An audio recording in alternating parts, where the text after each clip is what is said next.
Right, so the second piece is entitled Salt. Once familiar to these arms and sheets, he is no more, a memory of good times and more bad times. Not turning back to be no pillar of salt, I eating salt and she drinking water now. That is not a complaint because I really like salt. I want salt all in my eye, let me cry tears of sorrow that waters her seeds of joy. Or maybe it's tears of joy that waters her seeds of sorrow, your choice.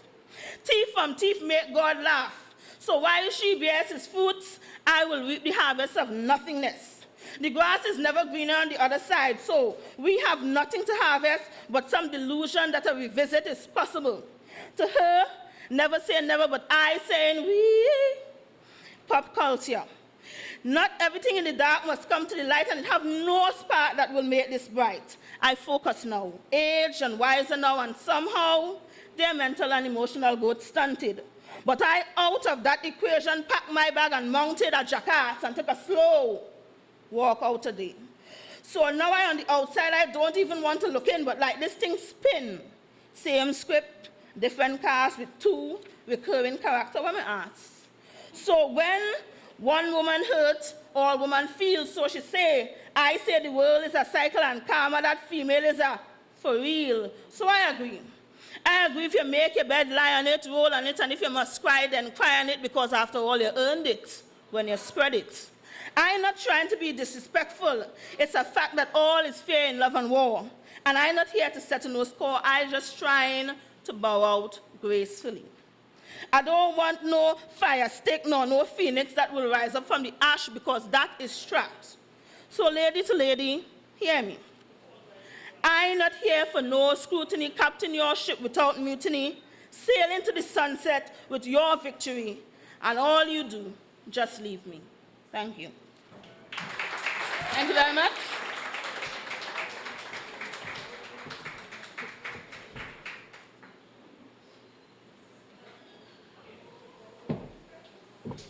Wasn't she very awesome? Yes. Say awesome! So we could rename her. She is Awesome Ascala. So as I said, we are here for the Tobago Institute of Literacy, and they are open from, they're located opposite the Crooks River Mall.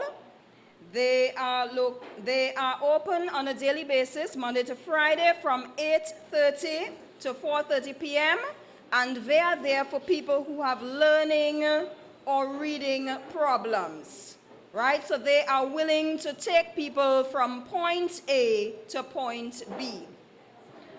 And remember, it's all about sharing is what? Thank you very much. And so, we move on to our next performer. Oh, before I do that, I must apologize. I want to say special thank you to the management of La Isla Tobago. And it is remiss of me not to big them up, because without La Isla Tobago, we would not be able to have this show tonight, this wonderful show, this wonderful audience. So we have to big up La Isla Tobago, the management, because this is the place to be where everyone's a VIP. And so we bring on our next performer. He goes by the name Cleon McPherson. I had the privilege at least 2 weeks ago to see him perform. And I just remember one thing from him. Leggings are not for everyone. So he's going to bring a wonderful performance to you. Trust me, he is wonderful. Bringing on Mr. Cleon McPherson.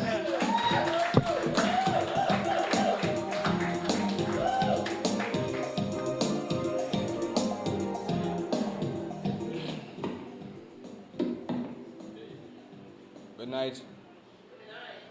Can everyone hear me? Yes. Okay. All right. First off, well, it's Christmas time. season of giving and sharing. So I'm going to start off with a Christmas poem first. This one is entitled TNT Santa Claus. Jolly good greetings to one and all. There's something heart-wrenching you need to hear. For the first time since 1962, I would not be delivering any gifts this year. So get under your mistletoes and kiss all your presents goodbye.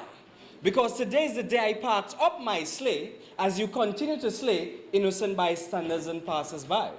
Christmas lights have become flashing blue beams as gang members are indoctrinated in their early teens. As liquid stains close, redder than Rudolph's nose, as mischievous elves are ready to draw blood quicker than sucunias and mosquitoes. As burglars wreak havoc on law-abiding citizens' houses, stealthier than mouses, breaking down doors, jumping through windows, paranging the wrong houses. As fate is not so great for relatives and spouses. Criminals possess sophisticated and more advanced weaponry than the police. Wrapped neatly under their Christmas tree, imported via the Caribbean Sea, but never intercepted by the relevant authority. Makes you wonder if these criminals possess a PhD in criminology, as their artillery is so astonishing. Makes you believe it's a mirage. Firepower that has the potential to unleash fatal multiple shots. Like a collage. So continue to let bygones be bygones. As this generation beats on their trigger drums. Pa-ra-pa-pum-pum. As the streets are laden with bullet shells and bodies are wrapped in white sheets tighter than pastels. But don't hold your nose as missing bodies are found bloated and decomposed. This just shows that you reap what you sow. No, not my son Jojo. He was a good boy. A little wayward, but never in trouble with the popo. But how do you know? Can you account for your son's whereabouts 24/0? No. Ho, ho, ho. I thought so. Parental absenteeism seems to be the order of the day. Instillment of good morals and values appears to be back in the day. Crap or smoke your chimneys, what Mrs. Claus say, because clearly in this Twin Island Republic, crime does pay. Society has become infected by dependency handout syndrome, as some refuse to work hard for what they want, lambasting grievances on news reports, believing they're entitled to ham and gog, and they ain't shop at courts. So what are you? Naughty or nice? In this country, everyone seems to have a price. Are you left or are you right? Are you an angel in the day and a devil at night? Are you a human or a creature, a student or a teacher, a prophet or a preacher? Are you in a faithful communion or are you a gym screecher? So remember, Santa will not be delivering any gifts this year. The senseless killing won't stop. So why should I bring Christmas cheer? So put away all your ham, black cake, sorrel and gingerbread. And have a seat as I roll out casket, hymns, and wreaths as we pay homage to our fallen companions 6 feet under our feet. This one.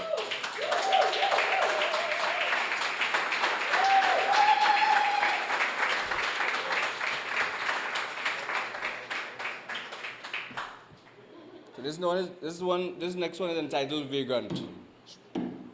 A Vagrant's Plight, sorry. I'll leave the funny stuff on them for later on in the half. Yeah. Alright, so this one is entitled A Vagrant's Plight. I am a liberated, resourceful, self-employed solicitor. Some prefer the name vagrant, vagabond, paro, homeless, thief, or spranger. I am an independent, astute, migratory practitioner. Others deem bomb piper, scavenger, tramp, or street dweller. What makes you so different from me with your judgmental scope? Postulating that my life is worthless and meager. Supported by your Oxford Dictionary, who defines me as a person without settled home, who wanders from place to place as a beggar, I beg to differ. Or say, think you're better than me because they're decorated in your uniforms, fancy work clothes and shirts and ties. Camouflage behind materialistic devotion, pervasive tall tales and a facade of impressionable eyes. I'm not the one burdened by paying loans, electricity, cable, telephone, rent, mortgage, credit card, internet, or water. You're the one on a stringent leash constricted by the stain of society's color. Okay, enough of the rhetorical banter. Let's get down to the quintessential terms of engagement, which was asking you for $1. Or say, cringe at giving a vagrant a little pittance, yet you're allowed the state to tax you an arm and a leg, to spend on developmental projects that do words a pint of piss, or even a keg. Yet you are mesmerized by their flowery words and promises that pay to last. But how the hell can they drive development if their foundation of a car has no gas? The fierce sumpter of America has caused my unsavory comrades and I to be banished in an almost enchanted Disney-fied phase, with the sole purpose of impressing vested interests and lofty foreign gaze. They assume we were not civil enough to be seen by President Obama. No wonder we have our inferiority complex entrenched in our minds of believing abroad is so much better. And just for a second I thought, the state was actually trying to be nice, but those bastards were just reinforcing the romanticism of the Caribbean as a natural paradise, as upheld the stereotype of the tropical utopia by distorting reality where there are no guns, drugs, crime, or even vagrancy. Not surprisingly, that we still live in a plantation society, since cultural imperialism and capitalism from external forces continue to impact us daily. Whites wield an even more dangerous weapon than cannons, their dollars, although colonialism has ended. Yes, I know I said dollars, but trust me, there was no pun intended. These superpowers pretend to have a level playing field for all nations, cloaked under the perpetual myth of what we know as globalization. I don't mean to be rude, but it feels like I've been standing here talking to you for almost an hour. You know they're saying time is money, so can I please have my dollar?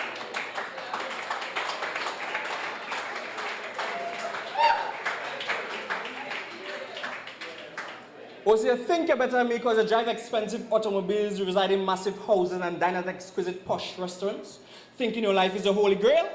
But we are still considered a third world country, so doesn't that make us all vegans on a global scale? I prefer to be the vermin scum of the earth with my tattered clothes, pungent odor and ungroomed face, because there are people you revere and deem respectable on pulpits, and your own children are not even safe. My message to you is that anything is possible once you believe in yourself and you have the willpower, because Martin Luther King had a dream, and I also had a dream, and in that dream, you were giving me $1.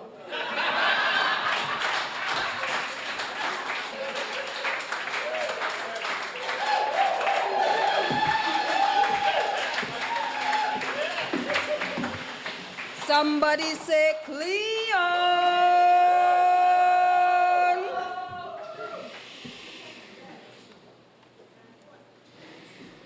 So we have come to a point when we just want to highlight a few people in our audience. But before I do that, Madam Christmas Chair, or Miss Christmas Chair, she's passing around. You would notice she has a can. So you remember I said, you know, you give something small, you give something in between, or you give something tall, you know. So Madam Christmas Chair, she's passing around. Notice her with her red and green and her lovely black boots, her chic. She looks very chic, because when you think about her, you just think about Christmas. If you were not in the mood for the season, when you look at Miss Christmas Chair, you would definitely want to get in that mood. Trust me. Because remember, people, what did I say? Sharing is what? Definitely. So we have come to a point where we want to highlight a few people in our audience. These were people who, when they came in, we recognized that they were truly dressed to impress. And now, with the assistance of I call her my sexy chica, Miss Christmas Chair, we are going to point them out, and we want them to come up on stage. So I'm going to start with the ladies. You know, we all say ladies first. As I told you, the Zulu said, when a man is born, the angels in heaven rejoice. But you know what happens when a woman is born? God himself comes to earth.